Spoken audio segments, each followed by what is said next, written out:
Bueno, buenas, ¿qué tal, gente? ¿Cómo andan? Bueno, bienvenidos a este nuevo seminario, seminario número 38 vamos a hablar sobre cronobiología y ejercicio físico. Primero vamos a ver qué es la cronobiología.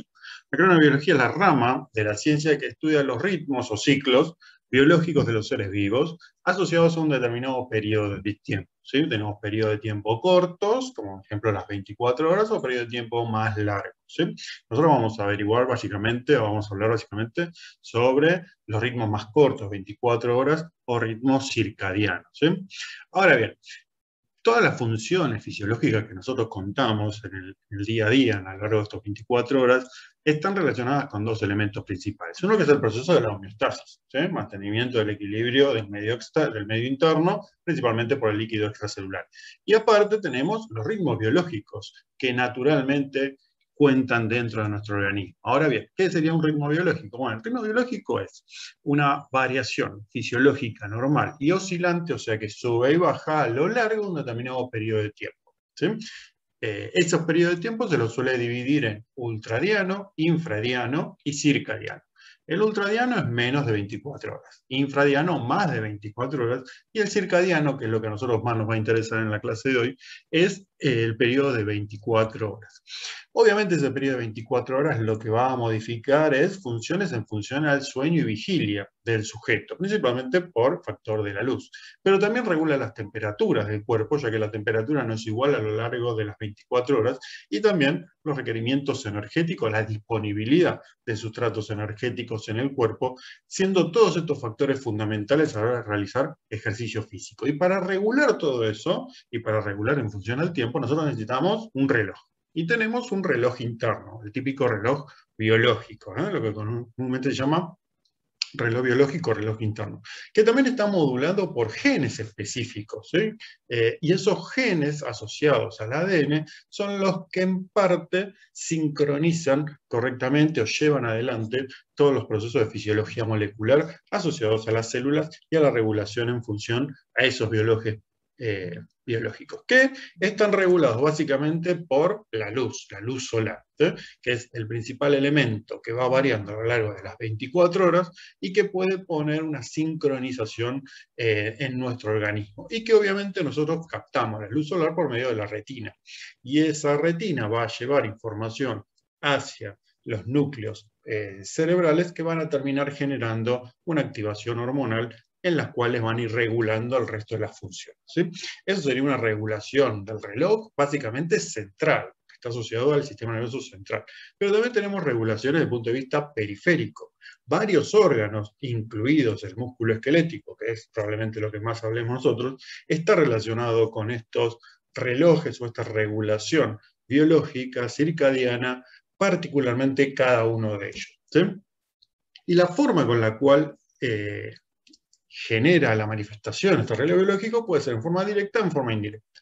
La forma directa, obviamente, es el sistema nervioso autónomo, rama simpática, parasimpática o rama entérica, pero básicamente el director de orquesta es un núcleo específico, es el núcleo supraquiasmático, que está ubicado por encima del quiasma óptico, que es el lugar de entrecruzamiento de las vías ópticas hacia distintos núcleos del sistema nervioso central. ¿Sí? Ese es el principal, el más importante seguramente que consideramos. Es una vía directa sobre el hipotálamo y en función obviamente a la glándula hipófisis y de ahí a todo el eje psiconeuroinmunoendocrino. ¿Sí?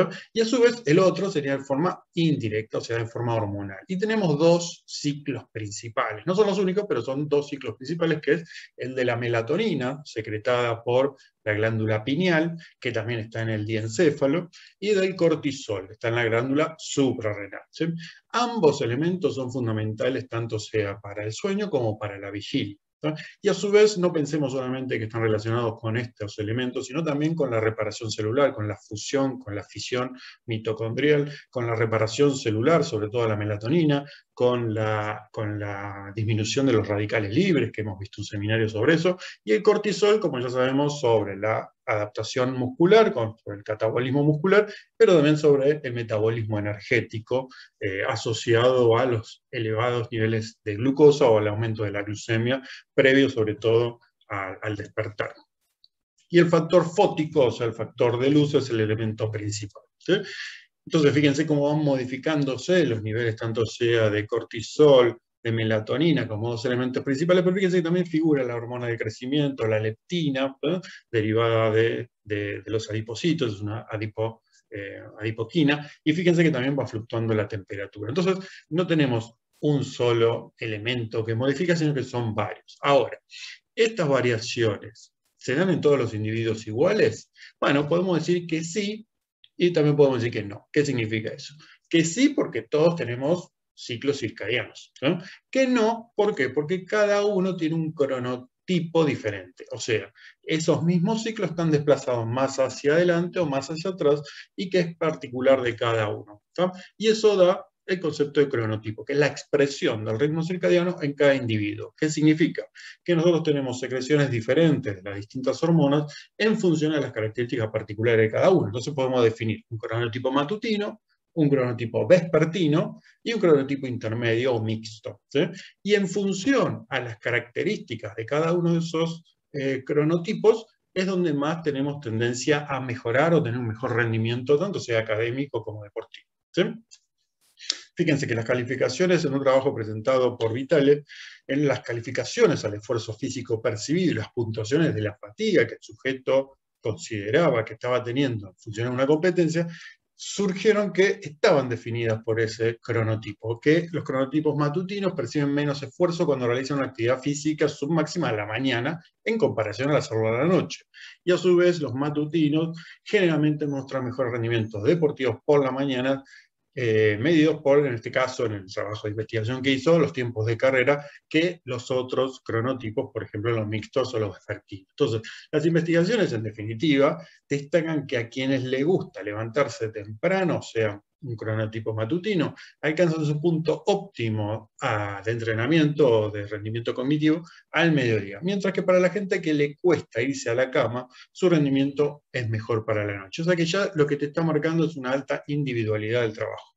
El reloj biológico, de todas maneras, puede ajustarse, como lo hace cualquier reloj cuando tenemos que viajar, o sea, viajamos cambiando el uso horario, nos cuesta más, nos cuesta menos, pero a los poco tiempo se puede reajustar ese reloj biológico. Pero el ejercicio físico es un factor no fótico, o sea, no relacionado a la luz, que también puede funcionar como catalizador, tanto sea para adelantar como para retrasar los ritmos circadianos. No los va a cambiar, ¿sí?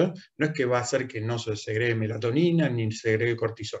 Va a segregarse igual, pero lo puede adelantar, puede generar un desfasaje, tanto sea para adelantarlo como para retrasarlo, para adaptarse mejor al entorno local, hablando, digamos, del lugar en donde se va a competir o en el horario que se va a competir, ¿sí? En otro trabajo presentado por Gabriel, el ejercicio es un potente modulador del metabolismo, eso ya lo sabemos, y el músculo esquelético también tiene un perfil circadiano.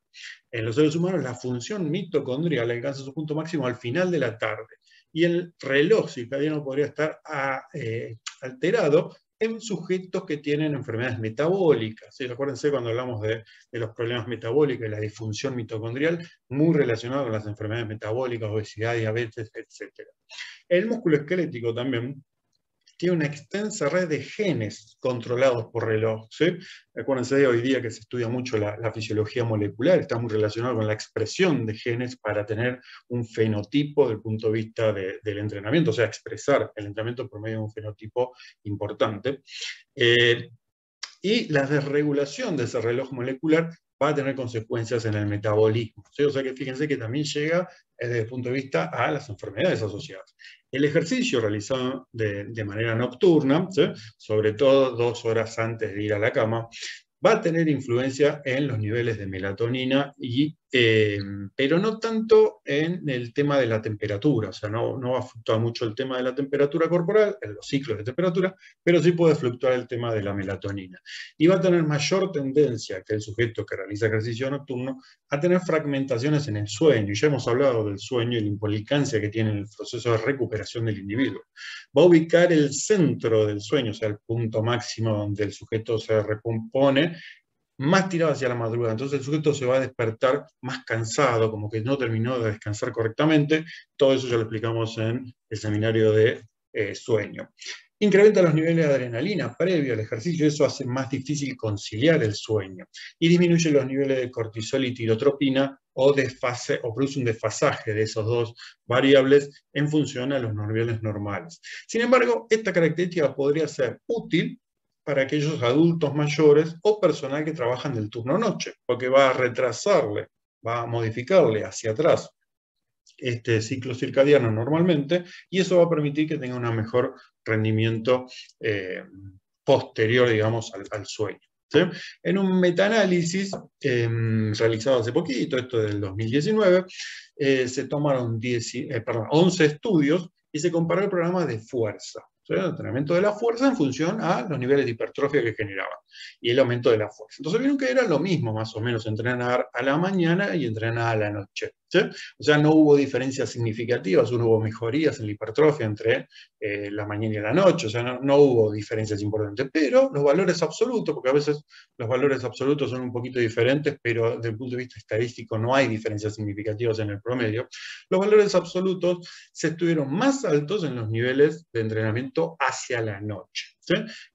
Podríamos preguntarnos, como les puse ahí, si ese nivel más alto de hipertrofia absoluta hacia la noche puede estar debido a que los niveles de cortisol suelen ser más bajos que a la mañana, porque los niveles de cortisol son altos a la mañana para favorecer el aumento de la glucemia y tienden a ir bajando a lo largo del día y de la noche, obviamente con ciertos picos, sin tener en cuenta todo lo que sería el estrés psicológico del sujeto, ¿no? En el ámbito deportivo, lo que se recomienda, lo que se sale como conclusión a lo largo de leer algunos trabajos, es que es ideal siempre, obviamente, entrenar en el horario en que se va a competir, para ir acostumbrando ese ritmo circadiano a las demandas del esfuerzo físico que se van a realizar. Obviamente sería lo ideal, muchas veces no se puede hacer, pero bueno, eso sería lo ideal a realizar. ¿Sí? Bueno, gente, fin del seminario. Espero que les haya gustado, hay mucho para leer, está muy interesante el tema. Hay más ciclos, de hecho, la glándula pineal por la melatonina también está relacionada con las glándulas o con la secreción de las hormonas hipofisiarias gonadales. O sea, hay un montón de temas interesantes. El aspecto psicológico influye mucho también en el tema de la melatonina, en el tema del cortisol. O sea que hay muchas variables que pueden condicionar, como siempre, el factor hormonal. Pero bueno, quedará para otro seminario. Espero que les haya gustado. Feliz Día del Profesor para todos los que somos profes y nos vemos en el siguiente seminario. ¿Sí? Chau, chau. Suerte.